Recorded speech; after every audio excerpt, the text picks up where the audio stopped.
On today's episode, the Chicago Blackhawks have finally announced a date for when Marian Hossa's number 81 sweater will be hung up in the UC rafters. I'll provide all the important details on that, and then I'll also get into a recap of day one at the 2022 Tom Kurvers Prospect Showcase. And then to wrap things up, I will unveil who comes in at number 4 on my Blackhawks top 10 prospects list. All that and plenty more right here on Locked On Blackhawks.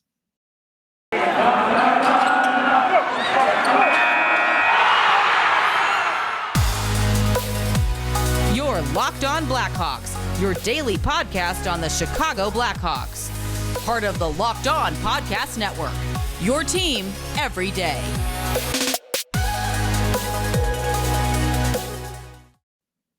Welcome to the Locked On Blackhawks podcast, your daily podcast on the Chicago Blackhawks. Today is Wednesday, September 14th. I'm your host, Jack Bushman. You can find me out on Twitter at JackBushman2, or you could also go and check out my Strictly Blackhawks account at Talkin' Hockey for all the latest Blackhawks news and updates. And if you're listening to the audio version of today's episode and you like what you're hearing, then please be sure to go and show some support first by following the podcast. Make sure to also go and rate the show with 5 stars. And if you're a consistent listener of the show, a long-time listener, and you're tuning in through Apple Podcasts or through Spotify, and you like what you're hearing on a day-to-day basis, please make sure to go and let me know in the review section. And the best part about it all is that it's 100% for free wherever you may be listening to your podcast. And if you go and follow right now, then you'll be able to get the latest episode as soon as it comes out each and every day. And if you're not already tuned into the video version of today's episode, then you got to be sure to go and check out Locked On Blackhawks on YouTube because, folks, every episode moving forward is going to have a video uploaded to YouTube. So if you haven't done so yet, please go and help the boy out. Go and subscribe to Locked On Blackhawks on YouTube. I would really appreciate all the support that I could get. Also, be sure to smash the like button on this video as well and comment as to what was your favorite Marian Hossa moment of all time. And last, go and ring the bell, turn on those push notifications, and that way you can get notified when the episode gets uploaded to YouTube each and every day. All right, enough of that. Good afternoon, everyone.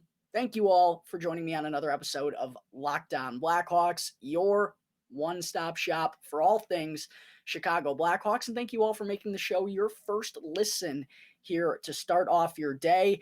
And let me tell you, folks, it really is starting to feel like hockey season is back because earlier this morning, your boy was down at Fifth Third Arena in Chicago as day one of the 2022 Tom Kurvers Prospect Showcase got underway. A lot of the Blackhawks' top young talent was on the ice at Fifth Third Arena for a little bit of a practice session, about an hour and a half session there on the ice. And it was good to see a lot of the youngsters for the first time in a couple of months, although as I'll get into later in the show, there are several of the top prospects that are not attending this showcase here in Chicago, unfortunately. So we're missing out on another look at those players. But nonetheless, it is still always awesome to kind of become a little bit more familiar with some players that could be future key pieces here in the Chicago Blackhawks organization. And there were certainly a lot of names added to that pool after how active the Blackhawks were in the 2022 NHL draft. So another good opportunity to get a look at some of these players. It was also really fun to run into some of the Blackhawks beat writers today and all the people who work in Blackhawks media. Talked with Mario Tirabassi from CHGO Blackhawks for a while, saw Ben Pope, Mark Lazarus, Scott Powers were all there, Kobe Cohen. All of the Blackhawks media were on tap for the first day of the Tom Kurvers Prospect Showcase. So yes, it really does feel like hockey season is around the corner. And while the Blackhawks this season on the ice are not expected to do a whole lot, the prospects are really going to be, I think, the most enticing part, keeping up with all of them and seeing how they're doing for either their respective junior clubs or their college programs and whatnot, and seeing what kind of steps these young players are taking, because they're really the name of the game for this organization right now. It's going to be a process, and the only way to kind of get back to where the Blackhawks want to be is to get as many draft picks as possible and hope that the players they take with said draft picks wind up turning out, wind up panning out down the road and turning into an important piece of the puzzle here in Chicago. But yes, folks, it feels like hockey season is right on the horizon. Blackhawks training camp should be opening up at some point next week. But what I actually wanted to open up the show with today, before I get into some of the stuff from the Tom Kurvers Prospect Showcase, was that the Chicago Blackhawks finally announced when they will be retiring Marian Hossa's number 81 sweater up in the UC rafters. That's the big talk, the big Blackhawks news that came out today. And we know now that Marian Hossa's sweater will go up in the rafters on Sunday, November 20th against the Pittsburgh Penguins. And of course, Marian Hossa had a short stint with Pittsburgh, but one that was a memorable step in his career, if you know how it all went, from going to Detroit in 2008 and falling short to, or what was it? No, it was, I have it the other way around. He was with the Penguins in, am I right on that? Yes, I am. He was with the Penguins in 2008. They come up short, losing to the Red Wings. He goes and joins the Red Wings for the 2009 season. They end up losing to the Pittsburgh Penguins in the Stanley Cup final.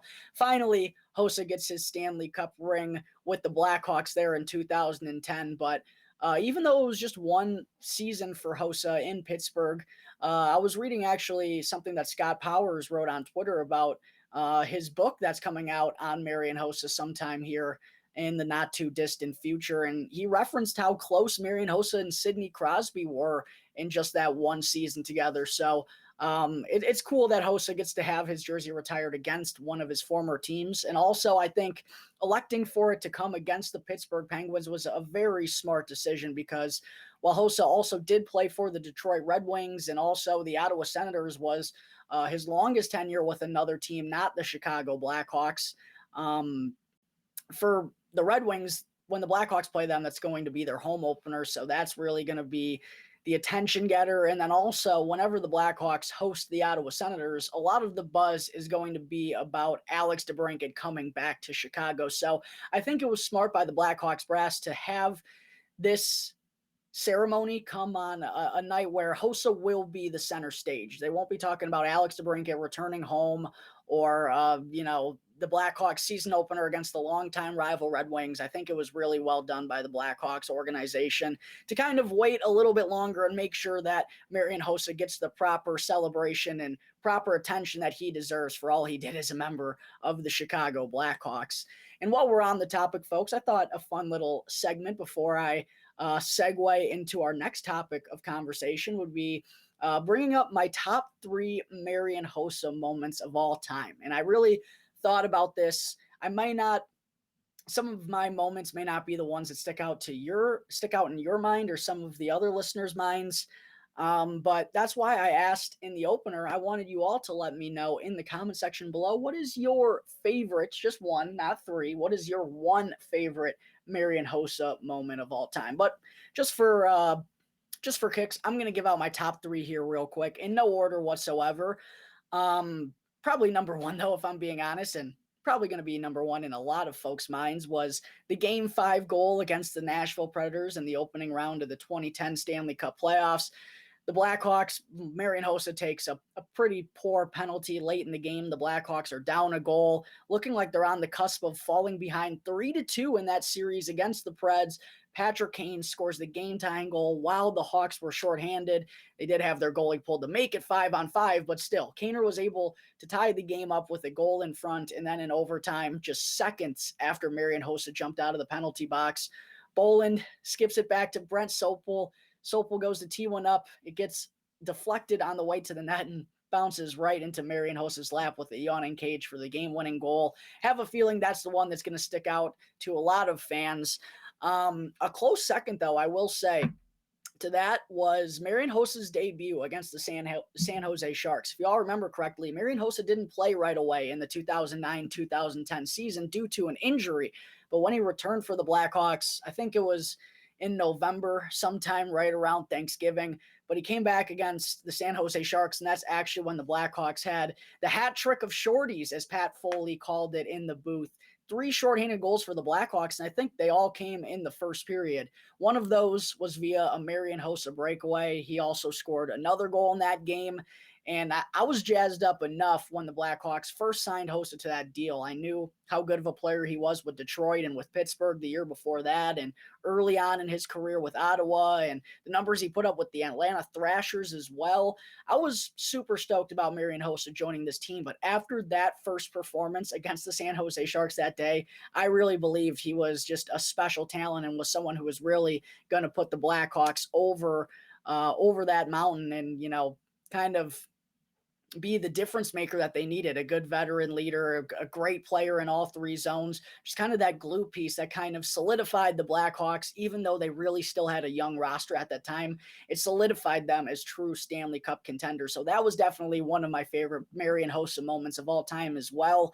And the other one that stands out to me personally was his out of midair goal against the Tampa Bay Lightning. That was early on in his Blackhawks tenure as well. I think it was his first year in Chicago, actually, maybe his second, can't remember correctly. But yeah, Big Hoss catches the puck out of midair, doesn't even wait for it to hit the ice, just bats it out of midair and goes top shelf, blocker high.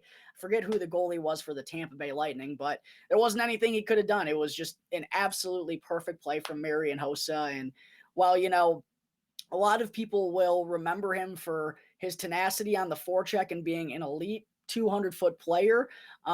His offensive abilities, when he wanted to kind of take over in that department, he was always capable. And just another reminder, in his last year before, unfortunately, having to retire, Marian Hossa potted 27 goals. Like, even at the end, he still had a lot to give offensively, and that probably wasn't the focal point of his career anymore. So, yeah, really just an incredible player. I'm honestly so blessed that I got to see Marian Hossa as a member of the Blackhawks and the way that he would just dominate games on that top line with Jonathan Toews. I mean, they could really do it all back in that day. So, yeah, super stoked about Marian Hossa finally getting his sweater retired.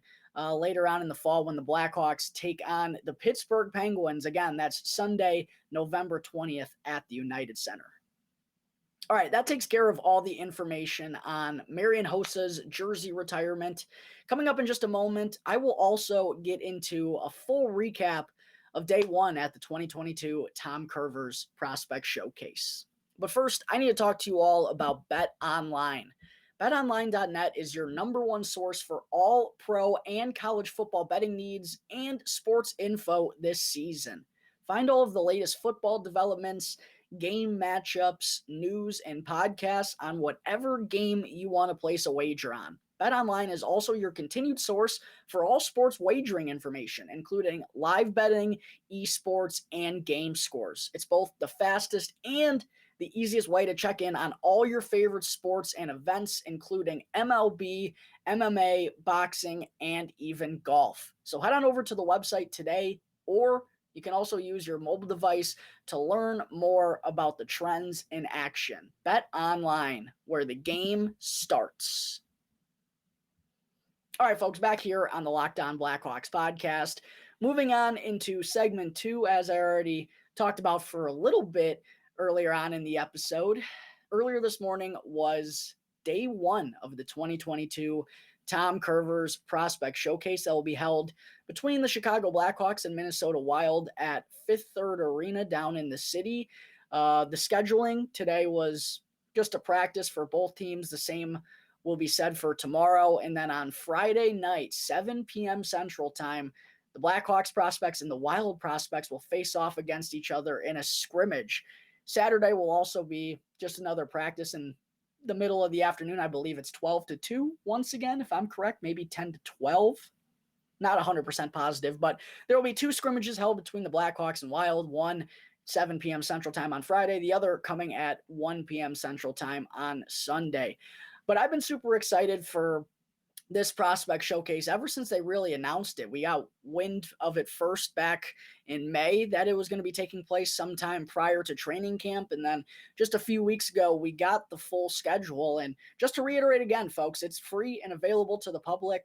It's really fun and neat to see a lot of young Blackhawks prospects again that'll hopefully be part of the turnaround here for this organization in a few years. Getting familiar with them, I think, and keeping up with them throughout the course of this season is probably going to be the highlight of the Chicago Blackhawks year.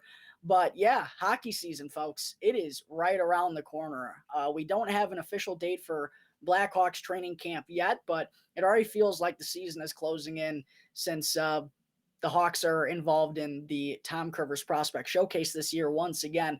But all in all, for day one, I'm not going to have any overreactions or anything, just basic drills, a little bit of 2-on-1 action, puck retrieval, all that good jazz.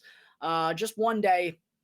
It's hard to kind of accurately gauge where everyone is at or kind of depict anyone solely based on just one day here. But there were a couple of things that I wanted to reference. First, in terms of the roster, which I broke down yesterday, as we already kind of knew, no college players were going to be attending this event for the Blackhawks. So no Frank the Tank, no Landon Slager, no Ryder Rolston, Dominic James, Wyatt Kaiser, Drew Comesso, Ryan Green, et cetera, et cetera, et cetera. All those college players are not going to be in attendance for the showcase or for training camp next week because they're already participating in their own college programs training camps. So that's a little bit unfortunate, but not a surprise. We did kind of expect that as of yesterday. But the one thing I was a little bit surprised about was Lukas Reichel attending this showcase here because he was not at prospect development camp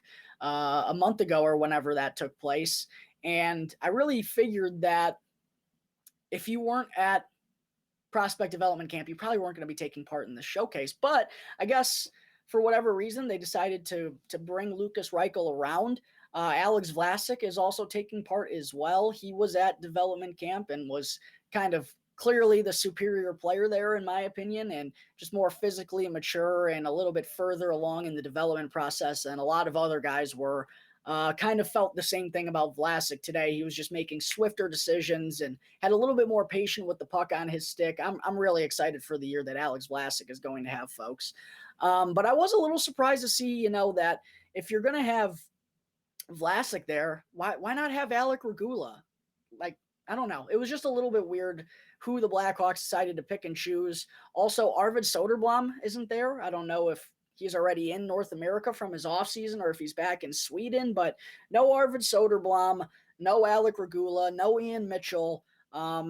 Regula and Mitchell both weren't at development camp, so that's not too crazy. But if Lukas Reichel's there, I don't know. It was just a little bit interesting to see that the Blackhawks kind of picked and choose their prospects a little bit. But yeah, it was a good day, good first day, I would say. We'll be able to tell more, obviously, as the week progresses. But some things that stood out to me. First, Kevin Korchinski's skating is just so evident, the way that he's able to glide seemingly without effort up and down the ice. And even when it looks like he's a little bit, if it feels like sometimes he'll get caught in a pinch where he's a little bit too far towards the blue line and maybe isn't going to be able to get back on defense, but his skating ability allows for him to recuperate in such a fast manner that I really think that's going to be a huge asset for him defensively, where he can kind of get aggressive and jump in on a rush when the puck, when his team's skating the puck through the neutral zone and trying to create something offensively, but he has the wheels to turn around and go and help his other D partner back on the other end. So that really stood out to me about Korchinski today. Colton Dach was someone who, I don't know if really his game stood out or anything, but it was clear to me that he was trying to shoot the puck every time it was on his stick. And I think that tells me that Dach realizes that's probably going to be his greatest asset moving forward. Whenever I break down Colton Dach, my biggest concern is whether or not he's going to have the skating and playmaking ability combination to be a consistent point producer at the NHL level. Like Kirby, he's got some good size to him. The offensive game is good, not great, but I don't know if he's ever going to be a stud playmaker at the NHL level because he's not the greatest skater for his size, and he also isn't probably a true playmaker. I think he is a true sniper, and that to me has always been his biggest asset, has been that shot of his, whether it was watching him at training camp last year or development camp this summer, or just watching him here on day one, it's clear that he knows that he trusts his shot. And I'm sure he's aware that that's probably what's going to be the most enticing to his game moving forward. So I think that's just game recognition by Colton, or also just pure aggressiveness, feeling like whenever the puck's on his stick, he has a chance to score a goal. But that shot of his, I think, is really going to always be the talking point about Colton Dach. And if he is a good enough shooter and a good enough goal scorer, I think that's going to be able to carry him over into the NHL. But I do have some concerns overall about both his skating and his playmaking ability, like I referenced. Some other guys who stood out to me, I thought Paul Ludwinski had a couple of good moves. Samuel Savoie, folks. I really think all you Blackhawks fans are going to love this kid, because every time I watch him, I like him more and more and more. And I was having this conversation with someone today at camp, but in terms of offense, like whatever Savoie gives us, like I'll take. Like I don't expect him ever to be an offensive dynamo or that to be the strength of his game or anything, but it's just so clear that he has this tenacity and this eagerness to get under the skin of his opponents. Like at development camp a month ago, he was checking his teammates and having a smile on his face and nearly getting in fights. Like that's just the type of player Sammy Savoie is. And he scored actually a beautiful goal today. And it was funny watching him look up at some of the folks that were on hand at Fifth Third Arena and just a big sticking his tongue out. Like he's just a textbook goon. And that's why the offense to me is like, I mean, sure, if he can chip in, I'd absolutely love that. But the way he plays the game, if he can keep up skating wise, all 32 teams in the NHL are going to want that. Like just the sheer will to be an agitator and be a thorn in the side of his opponents and lay a hit on every single shift and just be a pain in the ass, quite frankly. Like that part intrigues me so much about Sammy Savoie. And I think, that ability without the puck on his stick, that's always going to be something that scouts or coaching staffs are going to be aware of, and something that, could put him over the edge and could get him into the NHL one day if things continue to progress well. So yeah, he was someone that stood out to me today as well. Isaac Phillips, another big boy who was throwing his weight around out there, not afraid to use his size whatsoever. And he's someone that could be trying to make the Blackhawks opening night roster now that Jake McCabe is expected to miss the start of the regular season. Phillips, man, I would not rule him out whatsoever. Got some NHL action early on last year, maybe a bit too early, but I wouldn't count him out from making the Blackhawks lineup right out of training camp. Ethan Del Mastro was another big boy who I liked what I saw, just being physical and knowing that his game is going to be defensive minded. He was someone who I thought did a good job of kind of recognizing what he needed to do in certain spots. And when it called for him to put his body into another Blackhawks prospect, even when it comes down to trying to separate the puck, he did so basically each and every occasion. So I really like the physicality from Ethan Del Mastro, but again, it's only one day. I'm not going to put too much weight into anything I saw from any of these prospects. It's more a cumulative thing throughout the course of the week, but yeah, I'm definitely excited to see how the week goes, and also for the first scrimmage on Friday night when the Blackhawks take on the Minnesota Wild's prospects such as Marco Rossi, Carson Lambos. We're going to see Jesper Wallstedt in net, so should be a fun scrimmage and also a good kind of test for where this Blackhawks prospect group is at and what they can do against one of the best prospect groups in the entire NHL right now that the Minnesota Wild have. All right, folks, I think that is going to take care of everything I wanted to mention from day one of the 2022 Tom Kurvers Prospect Showcase. Coming up in just a minute, I still have to unveil who comes in at number 4 on my Blackhawks top 10 prospects list. Welcome back to the Locked On Blackhawks podcast. I'm your host, Jack Bushman. Getting into segment 3 now before I wrap things up on the show this afternoon. It's time to find out which player comes in at number 4 on my Blackhawks summer 2022 top 10 prospects list. But first, again, real quick, just as a reminder, if you haven't found out who came in at numbers 5 through 10 yet, you definitely got to be sure to go and get all caught up before watching this segment. It only makes sense. You're not skipping around in the order, seeing who comes in at 9, 6, 4. No, that makes literally no sense. You want to be all caught up, and I made it really easy for all of you to do so. You just got to go click on Locked On Blackhawks on YouTube. Go and click on the channel down below if you're already watching the video version. Go and click on playlists on my channel. There will be a top 10 prospects playlist, and you can go and click on every video in there to get all caught up. And I made it even easier for you because in the description of each video, I already have everything time coded, so you don't need to waste time by scrolling through and trying to find the right starting spot on each video. No, you can just go and look in the description and you'll know exactly where you need to jump to on each video in order to get all caught up. So make sure to go and do that, folks. Again, it really only makes sense. And while you're there, help the boy out. Please be sure to go and smash that subscribe button. I really appreciate all the support that I can get, folks. Thank you very much. All right, getting into the good stuff.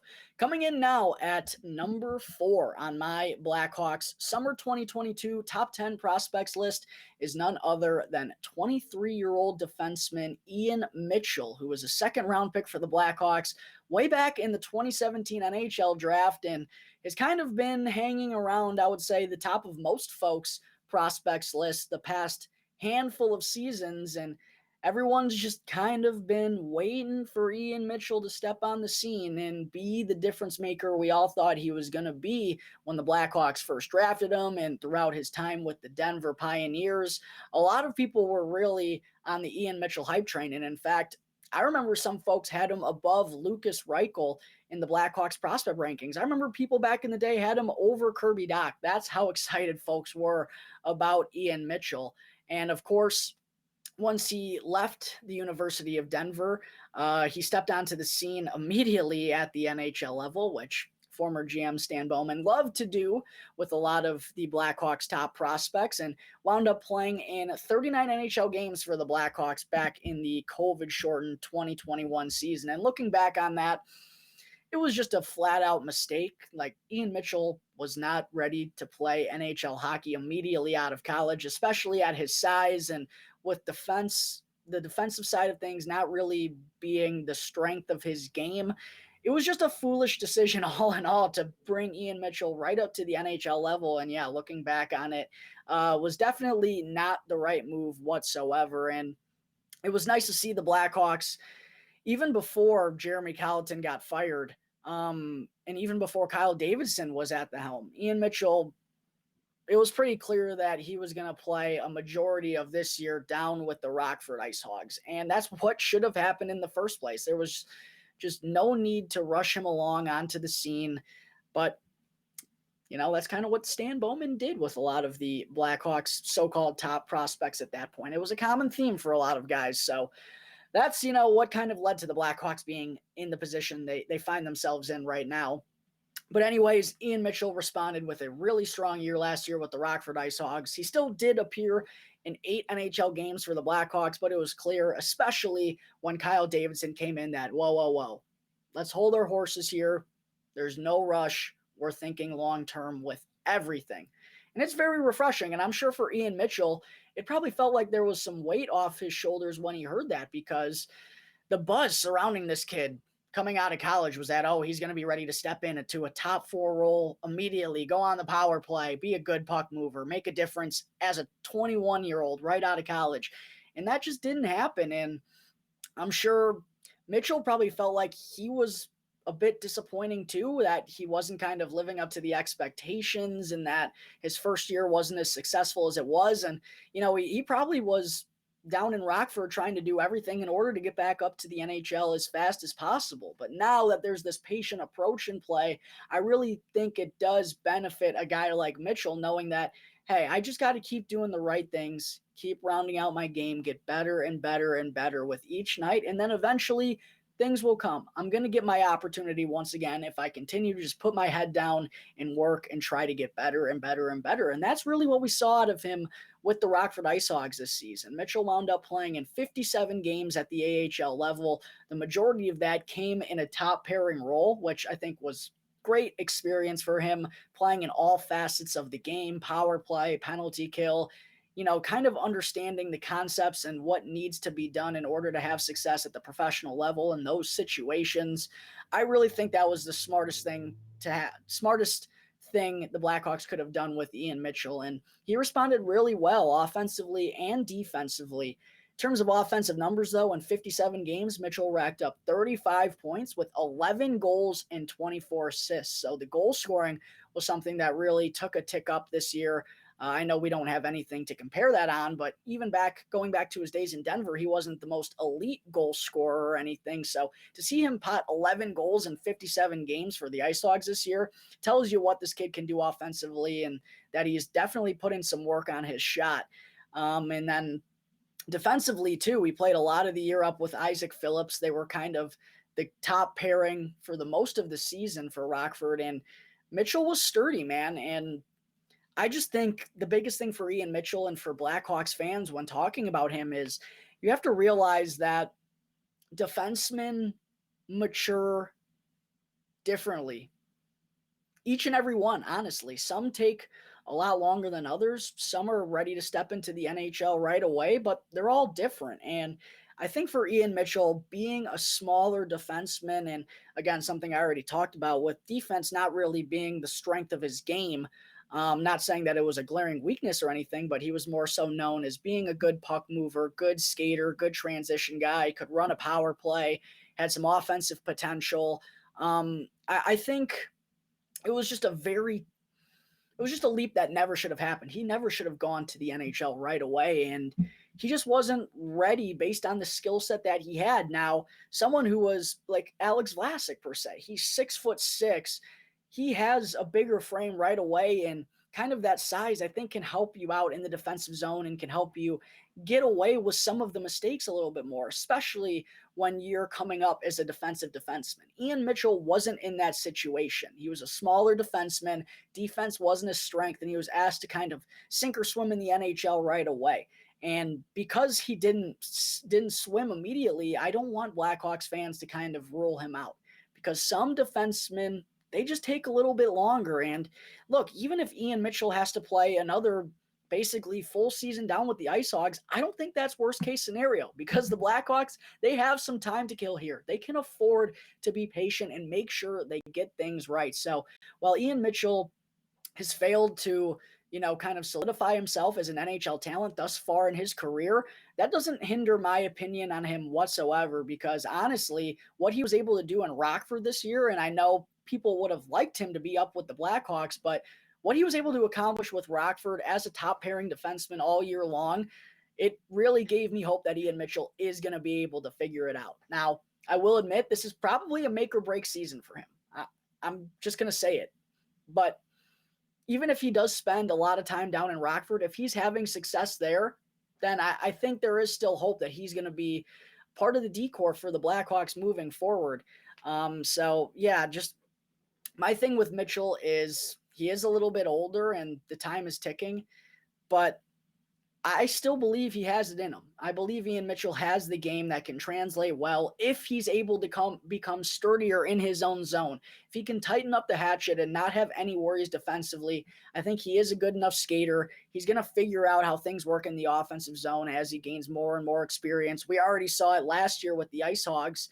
I think Ian Mitchell still has a really high skill set, and I think his ceiling is higher than any defenseman prospect the Blackhawks have right now, other than one guy who you all know who that is. He's going to be a little bit higher up in the rankings, but I put Mitchell over guys like Vlasic and Wyatt Kaiser and Alec Regula because I believe he has the highest ceiling among all of them, and I really do believe he is going to be able to figure it out. I think some people are kind of inadequately writing him off a little bit too early after it hasn't been pretty for him at the NHL so far in his first two professional seasons, but that's just the way it goes with some defensemen, man. Not everyone's ready to go right out of college. Everyone is different, and for Ian Mitchell, considering his game and his size and all that, I don't think it should be too surprising that he needed some time to kind of tune all of it up down with the Rockford Ice Hogs. So I'm still really high on Ian Mitchell, folks. I hope all of you are not writing him off because I feel like he can still be a second to third pairing guy for the Blackhawks one day down the road, someone who can chip in on the power play, have a good offensive mind, and can just have a good, well-rounded game. So that's why I have Ian Mitchell coming in at number 4 on my Blackhawks Summer 2022 Top 10 Prospects list. All right, folks, I think that is going to wrap up Wednesday, September 14th episode of Locked On Blackhawks. Thank you all again for tuning into the show, and be sure to go and follow Locked On Blackhawks right now, wherever you get your podcasts, and go and subscribe to Locked On Blackhawks on YouTube, and you'll be able to get the latest episode as soon as it comes out each day.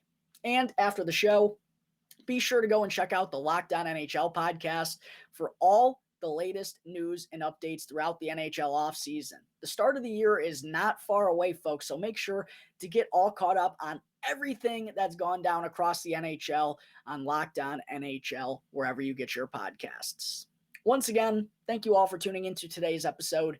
I'm your host, Jack Bushman. You can find me out on Twitter at JackBushman2, or you could also go and check out my Strictly Blackhawks account at Talkin' Hockey for all the latest Blackhawks news and updates. And for any questions at all regarding anything related to the show or to the Blackhawks, feel free to email lockedonblackhawks@gmail.com, all one word, lockedonblackhawks@gmail.com, or you can also hit me up on any one of my Twitter accounts. So until tomorrow's episode, thanks again for tuning into the Locked On Blackhawks podcast, part of the Locked On Podcast Network, your team